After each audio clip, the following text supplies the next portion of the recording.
Et on va prendre tout de suite la direction de Rennes avec ces images assez incroyables. Un TGV qui part presque à vide. Antoine Bordarias, vous êtes sur place. Visiblement, les usagers ont pris les devants, hein.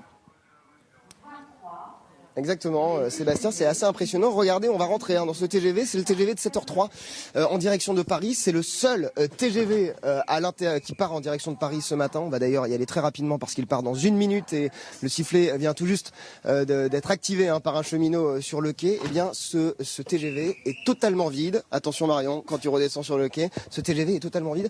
Alors que c'est le seul TGV qui part en direction de Paris ce matin. Il n'y en aura que 3 des allers-retours pendant cette journée de grève entre Paris et Rennes. Preuve donc, en voyant ce TGV totalement vide, que les usagers de la SNCF ont pris les devants et surtout veulent éviter la galère à Paris aujourd'hui. Ils ne veulent pas se retrouver dans des métros qui sont bloqués ou se retrouver dans les bouchons à cause de tous ces problèmes liés au train et liés au métro. Au niveau des trains régionaux ici, c'est exactement la même chose. Normalement, il y a 150 départs depuis la gare de Rennes et il y en aura seulement une dizaine depuis la gare de Rennes en direction de Laval, notamment ce matin. Antoine Bourdarias, c'est quand même incroyable ce qui est en train de se passer. C'est-à-dire que le train part dans 30 secondes, on a vu les portes se fermer. Ce TGV part à vide ce matin.